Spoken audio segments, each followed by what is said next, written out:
রমাদানের যে কয়টা ঘন্টা, যে কয়টা দিন, যে কয়টা রাত, এটার কদরদানি করা। কারণ আমি একসাথে এক স্টেজে বয়ান করছি, এমন বহুত মানুষ কবরে আছে। আপনারা একসাথে চলছেন, একসাথে বসছেন, গত রমজানে একসাথে ইফতার করছেন, এমন মানুষ কবরে আছে। আমাদেরকে আল্লাহ তাআলা রমাদান দিছেন, হইতে পারে যে এটা আমাদের জিন্দগির শেষ রমাদান।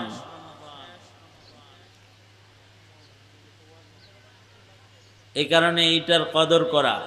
বেজর রাত মাত্র একটা গেছে, আরো কয়টা আছে? আরো 4টা বেজর রাত সামনে আছে। লাইলাতুল কদর তালাশ করা। লাইলাতুল কদর তো খায়রুম মিন আলফি শাহর। খায়ের শব্দ আরবিতে ব্যবহার করা হয় অনেক ভালো বোঝানোর জন্য। অনেকের কোনো শেষ নাই। অনেকের কি নাই? এই কথা বল, অনেকের কি নাই? বহুত ভালো, অনেক ভালো। অনেকের কোনো শেষ আছে? অনেক বোঝানোর জন্য আরবি ভাষায় ব্যবহার হয় খায়ের। খায়রুম মিন আলফি শাহর, তার মানে একটা রাত্রি 1000 মাসের চেয়েতে অনেক ভালো। খায়ের অনেক বেশি ভালো। তাহলে যে একটা রাত্রের দাম কত, এটা হিসাব করে বাইর করার কি নাই? কোনো কায়দা নাই। এই কারণে লাইলাতুল কদর তালাশ করা। শুধু লাইলাতুল কদর পাওয়ার আশায় আল্লাহর রাসূল সাল্লাল্লাহু আলাইহি ওয়াসাল্লাম তো এক সময় সারা মাস ইতিকাফ করছেন মসজিদে। রমজানের 1 তারিখ থেকে শাওয়ালের 1 তারিখ পর্যন্ত ইতিকাফ করছেন, সারা মাস। তো 20 দিন পরে লাইলাতুল কদর পাওয়ার জন্য কয়দিন ইতিকাফ করছেন বলেন? আমার কথাটা কি শুনছেন? আবার বলি, নবীজি রোজার 1 তারিখ থেকে শাওয়ালের 1 তারিখ পর্যন্ত ইতিকাফ করছেন কি পাওয়ার আশায়? লাইলাতুল কদর পাওয়ার আশায় পুরা 1 মাস ইতিকাফ করছেন। আল্লাহর রাসূল সাল্লাল্লাহু আলাইহি ওয়াসাল্লামের সাথে সাহাবীরা ইতিকাফে আছে। নবীর ঈমান আর সাধারণের ঈমান দুইটাই, ঈমান কি এক হবে? কিছু সাহাবী আছে 15 দিন, 17 দিন, 20 দিন থাইকা মসজিদ থেকে বাইরে হয়ে গেছে গা। কতক্ষণ থাকবো মসজিদের ভিতরে? আল্লাহর রাসূল সাল্লাল্লাহু আলাইহি ওয়াসাল্লাম এই যখন 20 দিন থাইকা কিছু সাহাবী যখন বাইরে গেছে গা, তে সবাইরে আবার ডাকছে আল্লাহ। যারা বাইরে গেছে তাদের ডাকছে, এই 20 দিন আমার সাথে রইলা, আসল টাইমটা বাইরে গেলা কেন? ভিতরে থাকো। ইন্না ফীহি লাইলাতুল কদর, লাইলাতুল কদর, লাইলাতুল কদরি খায়রুম মিন আলফি শাহর। তোমরা তো শেষ 10 দিন যেটা, এটা বাদ রাইখা বাইরে হয়ে গেলাগা। আর এর ভিতরে আছে লাইলাতুল কদর। জিবরাইল বলে গেল এই শেষ দশকে আছে লাইলাতুল কদর। মান হুরিমাহা ফাকাদ হুরিমাল খায়রা কুল্লাহু। যে লাইলাতুল কদরকে গুরুত্ব দিল না, লাইলাতুল কদর থেকে নিজেকে বঞ্চিত করলো, সে দুনিয়ার সব খায়ের থেকে নিজেকে বঞ্চিত করলো। আর যে লাইলাতুল কদরের সম্মান করলো, কদর করলো, সে সারা দুনিয়ার সব রহমত বরকত খায়ের গুলোর কদর করলো। লাইলাতুল কদর এইটা পাওয়ার জন্য ঈসা নবী আবার আসবে দুনিয়াতে, শুধু লাইলাতুল কদর পাওয়ার আশা। আমাদের কাছে 11 মাস পর পর আসে ঘুরা লাইলাতুল কদর। আর ঈসা নবী অপেক্ষা করতেছেন দুনিয়ায় লাইলাতুল কদরের ইবাদত করার জন্য। আসমানে 2000 বছরের বেশি হয়ে গেছে, 2000 বছরের বেশি হয়ে গেছে আসমানে অপেক্ষা করতেছেন। কিয়ামতের আগে আসবেন শুধু এই লাইলাতুল কদরের লোভে। উম্মত হওয়ার দোয়া করছেন। সুবহানাল্লাহ বলেন। এই যে সুবহানাল্লাহ বলছেন না, 70 গুণ সব বেশি হইছে অন্য সময়ের চাইতে। বলেন আওয়াজ করে সুবহানাল্লাহ। সুতরাং লাইলাতুল কদরের অনুসন্ধান দরকার কি না? জোরে বলেন। হ্যাঁ, লাইলাতুল কদর তালাশের জন্য উত্তম তরিকা হলো মসজিদে ইতিকাফ করা। পুরাটা পারলে ভালো, তাছাড়া সুন্নত ইতিকাফ করবেন। প্রতি রাত্রে যায় মসজিদে থাকবেন, সমস্যা কি? 24 ঘন্টা যদি লাগাতার 10 দিন না থাকতে পারেন, সুন্নত ইতিকাফ করেন। মাগরিব হইলেই জানগা, আবার একেবারে ফজর পর্যন্ত চলে আসেন। আল্লাহর রাসূল বলেন যে তোমরা এই রাত্রিতে, বেজর রাত্রিতে জাগ্রত থাকো, ইবাদত করো, ঘুমায় বেরো না, ইবাদত করো। সুন্নত ইতিকাফও করতে পারেন,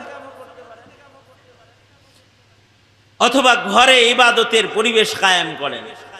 বদনসিব আমাদের কপাল খারাপ। এখন এই জমানার মুসলমানের মেজাজের এত পরিবর্তন হয়েছে, মুসলমানের ঘরে ইতিকাফ করার ব্যবস্থা এখন নাই। আর একটা কথা শোনেন, এই উম্মতের বৈশিষ্ট্য হলো এই উম্মতের মসজিদ সারা দুনিয়া। আল্লাহর রাসূল বলছেন জুইলাত লিয়াল আরদু কুল্লুহা মাসজিদাও ওয়া তাহুরা। আল্লাহ তাআলা আমার জন্য টোটাল জমিনটাকে মসজিদ বানাইছে। সুবহানাল্লাহ। আর আমাদের বাপ ইব্রাহিমে যে কাবা নির্মাণ করার পরে অবশিষ্ট মাটি যেটা ফেকা মারছিল, যেখানে কিয়ামতের পূর্বে হইলো একটা করে মসজিদ হবে, এই ফজিলত আমরা পাইছি যে উম্মতে মুহাম্মদীর যুগে মসজিদের অভাব নাই। তার ভেতরে ঢাকা শহরে মসজিদ একেবারে কাবা শরীফের মানে মক্কা মুআজ্জামার মতো। মক্কা মুআজ্জামায় যেরকম গলিতে গলিতে মসজিদ, কারণ বালি যখন ফেকছে তখন তো কাছে দাঁড়ে যেনে হেনে না বেশি পড়ছে। দেখা গেছে যে মক্কার অলিতে গলিতে জায়গায় জায়গায় সিপাসাবাই মসজিদ। বাংলাদেশের মতো মসজিদ, ঢাকা শহরে যেরকম মসজিদ, এই রকম মসজিদ দুনিয়ার আর কোন রাষ্ট্রে নাই, পৃথিবীর আর কোথাও নাই। এত মসজিদ দুনিয়ার আর কোথাও নাই। মনে হয়, আমি এই কারণে মাঝে মাঝে বলি যে ইব্রাহিম আলাইহিস সালাম যখন বালি ফেকা মারছিল, ওইটা মনে হয় বিশেষভাবে এসে ঢাকা শহরে এক ফুটলা পড়ছে। কারণ টোটাল চীন ঘুরলে দেখা যায় পুরা এলাকায় একখান মসজিদ। চীনে জুমা পড়ার জন্য 200 মাইল দূর থেকে যাইতে হয়, 100 মাইল দূর থেকে যেতে হয় একটা মসজিদ। আর বাংলাদেশে এই গলিতে একটা, এই গলির মাথায় একটা, ওই গলির মাথায় একটা মসজিদ। তখন মসজিদে যে এত ইবাদত করবেন আপনি, কিন্তু একটা জমানা গেছে প্রত্যেকটা মুসলমানের ঘরগুলো ছিল মসজিদ। আগের যুগে মসজিদের নামাজের ব্যবস্থার মতন ঘরে একটা নামাজের ব্যবস্থা আগের যুগের মানুষের ছিল। কপাল খারাপ যে ডিজাইন হয়, এখন ইঞ্জিনিয়ার দিয়া কোন জায়গায় টেলিভিশন বসবে এইটা ডিজাইনের ভিতরে আনা হয়, কোন জায়গায় একটা গাছ থাকবে এটা ডিজাইনে আনা হয়, ইকোরিয়ামটা কোন জায়গায় বসবে এটা আনা হয়, কিন্তু পুরা বাসার ভেতরে কোন জায়গায় নামাজ পড়বে এর একটা জায়গা পাওয়া যায় না। পুরা একটা ফ্ল্যাট, 2500 স্কয়ার ফিটের ফ্ল্যাট, এর ভিতরে একটা নামাজের জায়গা নাই। ইল্লা মাশাআল্লাহ, আল্লাহ যাকে সহি বুঝ দিছে সে তো করছে। তাছাড়া অধিকাংশ ঘরওয়ালার ঘরগুলো এখন ইবাদতের জন্য অনুপযুক্ত। আমাদেরকে আপনারা ডাইকে ঢুকে আপনাদের ঘরে নেন দোয়া করার লেগে। ইল্লা মাশাআল্লাহ, আল্লাহ যাদের ঘর ভালো রাখছে তাদের ঘর ছাড়া অধিকাংশ ঘর আমরা পাই, মনে মনে চিন্তা করি যে হের ঘরে যে দোয়া করতেছি এনে তো কোনো ফিরিস্তা আইতো টাইতো না। কারণ এত মূর্তি, এত ছবি, এত কিছু ঘরের ভিতরে আছে যে ওর ভিতরে কোনো ফিরিস্তা যায় আমাদের দোয়া ইবাদতে শামিল হওয়ার মতো সুযোগ নাই। রহমতের ফিরিস্তা করার ঘরে ঢোকার সুযোগ নেই। নারীরা ঘরের কোণে ইতিকাফ করেন লাইলাতুল কদর পাওয়ার আশায়। বেজোর রাতগুলো ঘরের একটা কোণকে পর্দা দিয়া ইবাদত গাহ বানায়া, যেমন বনি ইসরাইলের মুসা আলাইহিস সালামের উম্মতেরা ঘরের কোণাকে, প্রত্যেকের ঘরের কোণায় একটা একটা মসজিদ ছিল, মানে তাদের ঘরের ভেতরেই মসজিদ ছিল, বনি ইসরাইলের সুন্নাত। আপনি আপনার ঘরকে মসজিদ, ঘরের কোণকে মসজিদ বানান। আর সবচেয়ে বড় কথা, যার ঘরে ইবাদত হয় তার নাম আকাশে আল্লাহর গোলামের খাতায় উঠে। আসমানে একটা লিস্টে হয়, যে এই লিস্টের ভেতরে আপনার নাম উঠবে যদি ঘরে ইবাদত করার জায়গা থাকে। কোরআন শরীফে আছে, ওয়াল্লাযীনা ইয়াবিতুনা লিরাব্বিহিম সুজদাও ওয়া কিয়ামা, ওয়াল্লাযীনা ইয়াবিতুনা লিরাব্বিহিম সুজদাও ওয়া কিয়ামা। তো লাইলাতুল কদর পাওয়ার আশায় নারীরা ঘরের কোণায় ইবাদত করেন অথবা ঘরের কোণায় ইতিকাফ করেন, মুতাকিফ হয়ে যান। তা না পারেন বেজর রাতগুলো জাগ্রত থাকেন। একটা বেজর রাত খায়রুম মিন আলফি শাহর, 1000 মাসের চাইতে অনেক ভালো। কত ভালো এটা বুঝানোর সাধ্য আমার নাই। কত ভালো, এত ভালো, এতটুকুন বুঝাইতে পারি যে এত ভালো একটা রাত, যেই রাত পাওয়ার জন্য নবী হয়েও ঈসা নবী ওই রাত পাওয়ার আশায় উম্মত হওয়ার লেগে পাগল হয়ে গেছে। খালি এতটুকুন বলে বুঝাইতে পারি। আর একটা বিষয় জেহাদি ভাইও বলতেছিলেন যে যদি রোজার মাস পায় গুনাহ মাফ করাইতে না পারি তাহলে লানত, ধ্বংস। জানি না আপনার আমার গুনাহ আল্লাহ তাআলা ক্ষমা করছেন কিনা। আল্লাহর তাআলার কাছে আমরা তো এক রোজা রাইহাই মনে করি যে কাম হয়ে গেছে গা। কেউ রোজা রাইখা তারাবি না পড়ে মনে করে কাম হয়ে গেছে, আর কেউ এক রমজান ইবাদত করে মনে করে কাম হয়ে গেছে, আর কেউ শুধু ইফতার করেই মনে করে থাক ইফতার তো করছি মনে করে যে কাম হয়েছে। কিছু মানুষ শুধু ইফতার করে, ঠিক আছে, এরা রোজাও রাখে না, ইফতার করে আর সেহরি খায়, আর পালায়া পুলায়া দিনের বেলায়ও খায়, মনে করে একটু সাবধান তো রয়েছি কাম হয়ে গেছে। অথচ আল্লাহর রাসূল সাল্লাল্লাহু আলাইহি ওয়াসাল্লাম নিজে ইবাদত কইরা তারপরে রাসূল কি বলে জানেন? আল্লাহর রাসূল কি বলে? আল্লাহর রাসূল বলে মা আবাদনাকা হাক্কা ইবাদাতিক। ওগো আল্লাহ, আমি মুহাম্মদ সাল্লাল্লাহু আলাইহি ওয়াসাল্লাম তোমার ইবাদত হক আদায় করে করা পারলাম না। আল্লাহু আকবার। নবীজি বলতেছে কি বলে? মা আবাদনাকা হাক্কা ইবাদাতিক। আয় আল্লাহ, যেমনি আপনার ইবাদত করা দরকার ছিল আমি পারিনি। আমরা তো মাশাআল্লাহ কয়দিন তারাবি পড়া এরপরে ঈদের মার্কেটিং এ লেগে যাবে, ইবাদত বাদ। আর খুশি খুশি যে নামাজও পড়ে নাই, তারাবি রোজাও রাখে নাই, নতুন জামা পরে ঈদগাহে চলে যাবে। কিন্তু হযরত আবু বকর কাঁদতেন, ঈদের চাঁদ উঠলে শুধু কাঁদতেন, ওনার মুখের হাসি নষ্ট হয়ে যেত, উনি কান্না করতেন। তো জিজ্ঞাসা করা হয়তো কাঁদেন কেন? কান্দি রোজার হক তো আদায় করতে পারি না, ঈদগাহে জামু কোন মুখে? ঈদগাহে জামু যদি শর্মিন্দা হই, আল্লাহ যদি মাফ না করে। এ কারণে মুদ্রা কথা দিলের ভেতরে এমন একটা ভয় জায়গা দেন সবাই, যে আমরা আসলে এই রমজানেরও হক আদায় করতে পারিনি। আল্লাহর কাছে মাফ চাই, আল্লাহর কাছে তওবা করুন, খালিস দিলে তওবা করুন। এই যে আজকে ইয়াউমুল জুমা, এখন দোয়া হবে, তওবা করুন, আল্লাহ যেন আমাদের মাফ করে দেয়।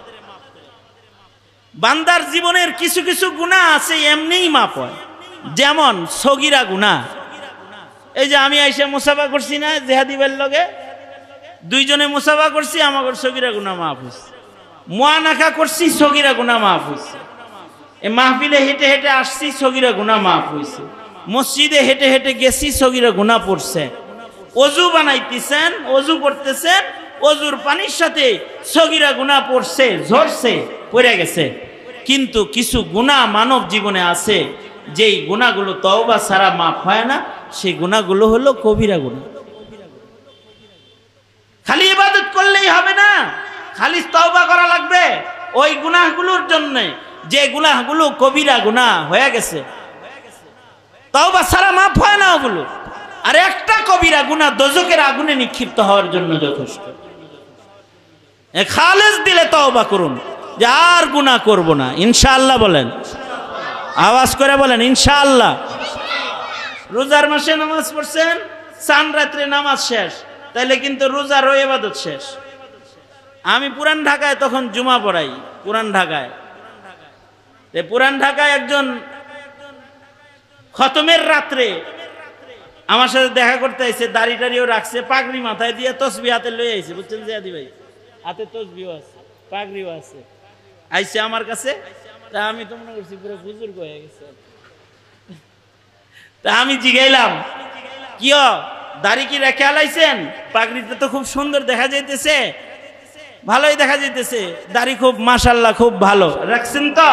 কয় না উস্তাদ জি, চান রাত্রে, চান রাত্রে খাইটা আলাইবো আর কি, বুঝেন নাই কথাটা? এইরকম মৌসুমি মুসল্লি হইলে রোজার বরকত পাওয়া যাবে না। কিন্তু এই চান রাত্রি ইবাদত শেষ, শাওয়ালের চাঁদ উঠছে আর আপনার ইবাদত বেঁচতে গেছে, না নামাজ আছে, না তারাবি আছে, না নিজের আখলাক আছে, তাহলে রমাদানের ইবাদত নষ্ট হয়ে যাবে। এমন একটা তওবা করেন যে তওবার পরে আর গুনাহ হবে না, ইনশাআল্লাহ বলেন। শাওয়ালের চাঁদ উঠলেও ইবাদত কমবে না, ইবাদত চলতে থাকবে। এখন তারাবি পড়তেন, শাওয়ালে তাহাজ্জুদ পড়বেন, সারা বছর তাহাজ্জুদ পড়বেন, ইনশাআল্লাহ বলেন। নওয়াফিল পড়বেন ইনশাআল্লাহ। আর এই মাদ্রাসাটার প্রতি খেয়াল রাখবেন ইনশাআল্লাহ। আল্লাহ তাআলা আমাদের সবাইকে কবুল করে, যে ছেলেগুলাকে পাগড়ি দেওয়া হয়েছে ওদেরকে কবুল করে। প্রচন্ড গরমের ভেতরে আপনারা যারা বসে আছেন, আপনাদের হাজিরি, আপনাদের উপস্থিতিকে আল্লাহ তাআলা কবুল করে এবং এই মজলিসকে আমাদের নাজাতের জন্য আল্লাহ তাআলা উসিলা বানায়া দেয়। আজকের সভাপতি ইয়াকুব শরাফতি দামাত বারকাতুহুম, আমার অনেক শ্রদ্ধাভাজন বড় ভাই, উনি আজকে সভাপতি ছিলেন। আকস্মিকভাবে উমরার টিকেটে উনি সৌদি আরব চলে গেছেন, আপনাদেরকে সালাম দিয়েছেন। এবং শরাফতি ভাই তো জাকির ভাই শরাফতি ভাইয়ের বোন জামাই, এই একটা সুসম্পর্ক ওনাদের সাথে। আল্লাহ তাআলা সবাইকে কবুল করে, যে সকল নেতৃবৃন্দরা আজকে আসছে তাদেরকেও কবুল করে। সবাই ইস্তিগফার পড়েন, আস্তাগফিরুল্লাহ রাব্বি মিন কুল্লি যামবি ওয়া আতুবু ইলাইহি লা হাওলা ওয়ালা কুওয়াতা ইল্লা বিল্লাহিল আলিয়্যিল আযীম। আস্তাগফিরুল্লাহাল্লাযী লা ইলাহা ইল্লা হুয়াল হাইয়ুল কাইয়্যুম ওয়া আতুবু ইলাইহি। বিশেষভাবে আমি আপনাদের কাছে দোয়া চাই, যে সকল মরহুম বুজুর্গরা ইন্তেকাল করেছেন তাদের জন্য। এই রমাদানেও যে সকল মুরব্বীরা চলে গেছেন, আল্লাহ তাগরে যেন জান্নাতের উচ্চ মাকাম দান করে। যে সকল আলেমরা বন্দী আছেন, আল্লাহ তাআলা তাদেরকে জিন্দানখানা থেকে মুক্ত করে। সরকারের কাছে দাবি, এ রমাদানুল মুবারকের তুফাইলে মজলুম আলেমদেরকে মুক্তি করে দেন, আলেম ওলামাদেরকে তাদের ঘরে ঈদ করার ব্যবস্থা করে দেন, তাদেরকে তাদের আলো ইয়ালের কাছে, তাদের সন্তানদের কাছে তাদেরকে ফিরায়া দেন।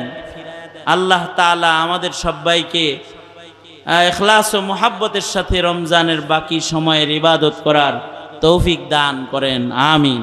আল্লাহুম্মা আনতাস সালাম ওয়া মিনকাস সালাম ইলাইকা ইয়ারজিউস সালাম তাবারাকতা রব্বানা ওয়া তাআলাইতা ইয়া জাল জালালি ওয়াল ইকরাম।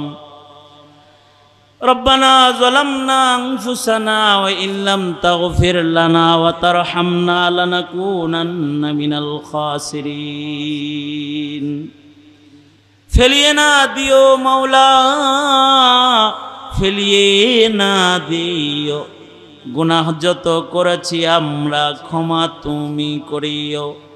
বান্দা আছে বন্দিগি নাই, শেষ করেছি জিন্দেগি, আখিরাতের বিচার দিনে এ পাপীদের উপায় কি? রহমান রহিম নামে নিয়েছি আল্লাহ, তোমায় মানিয়া কেমন করে আমাদের তুমি জাহান্নামে ফেলিবা। রব্বুল আলামিন মজলুম আলমে দিন জাকির হুসেন কাসমি দামাত বরকাতুহুমের দাওয়াতে ওলামা হযরতরা তাশরীফ এনেছেন। সদ্য বাইতুল্লাহ সফর করে আমার ভাই এসেছেন। রব্বুল আলামিন আল্লাহ সাইমিনদের জামাত, রোজাদাররা প্রচণ্ড গরমের ভেতরে বসে বসে আলেমদের চেহারা দেখেছে, নসিহত শ্রবণ করেছে। আয় আল্লাহ, এই যে কষ্ট বরদাস্ত করলো, এর বদলায় দোজখের গরম, দোজখের আগুন থেকে তুমি মুক্তি দিও আল্লাহ। রব্বুল আলামিন বুড়াদের হযরত আবু বকর বানায় দাও, যুবকদের খালিদ বিন ওয়ালিদ বানায় দাও, পর্দার আড়ালের মা বোনদেরকে আবেদা সালেহা কানেতা জাহেদা মুমিনা আশিকা বানায় দাও। হযরত ফাতিমাতুজ জাহরার মতন বানায় দাও। আল্লাহ, কার কি হাজাত, কার কি জরুরত সব তুমি জানো। সবার মনের নেক বাসনা পূরণ করে দাও। অনেকেই দোয়া প্রার্থী হয়েছে, মাসুদ ভাই দোয়া প্রার্থী হয়েছে। ইয়া আল্লাহ, অসুস্থ রোগী তাদেরকে শিফা দাও, ওনার পিতা মাতাকে মাফ করে দাও। রব্বুল আলামিন, আমরা এখানে যারা বসেছি, আমাদের ঘরে যত রোগী আছি সকলকে শিফা দাও আল্লাহ। রব্বুল আলামিন, আমাদের যাদের আব্বা আম্মা আছে, প্রাণ উজাড় করে মা বাবার খেদমত করাও আল্লাহ। যাদের মা নাই, যাদের বাপ নাই, নিজের হাতে নিজের মা যারা কবরে রেখেছে, নিজের হাতে নিজের বাপ কবরে রেখেছে, যাদের পিতামাতা কবর ঘরে হাজিরা দিছে, আল্লাহ ওই কবরে তাদের কেউ নাই, সাথী নাই, বাতি নাই, বন্ধু নাই, বান্ধব নাই। আল্লাহ, তুমি তাদের বন্ধু হয়ে যাও, তাদের কবরগুলো জান্নাতের বাগান বানায় দাও। রব্বুল আলামিন, আমাদের আলোয়াল কি নেককার পরহেজগার বানায় দাও, আবেদ সালেহ বানায় দাও। ইয়া আল্লাহ, আমাদের বংশের ভেতরে কোনো ফাসেক পাঠাইবা না। ইয়া আল্লাহ, ইয়া আল্লাহ, তোমার অবাধ্য গোলাম পাঠাইবা না। ইয়া আল্লাহ, আমাদের আলোয়াল কি নেককার বানায় দাও। রব্বানা হাবলানা মিন আজওয়াজিনা ওয়া যুররিয়াতিনা কুররাতা আয়ুন ওয়াজআলনা লিল মুত্তাকিনা ইমামা। আল্লাহ, মহল্লাবাসীর পরে রহম করো, দয়া করো, সুন্নতের পাবন জিন্দেগি দান করো, এ মাদ্রাসার খেদমত করার তৌফিক দান করো। আল্লাহ, আমাদের উপরে তুমি খাস করুণা, দয়া, মায়া বর্ষণ করো। আল্লাহুম্মা জাআল সারানা আলা মান যালামানা ওয়ানসুরনা আলা মান আদানা ওয়ালা তাজআল মুসিবাতানা ফি দীনিনা ওয়ালা তাজআলিদ দুনিয়া আকবারা হাম্মিনা ওয়ালা মাবলাগা ইলমিনা ওয়ালা গায়াতা রাগবাতিনা ওয়ালা তুসাল্লিত আলাইনা মান লা ইয়ারহামুনা। আল্লাহুম্মা জিদনা ওয়ালা তানকুসনা ওয়া আকরিমনা ওয়ালা তুহিন্না ওয়াতিনা ওয়ালা তাহরিমনা ওয়াসিরনা ওয়ালা তুসির আলাইনা ওয়ারজিনা ওয়ারযা আন্না।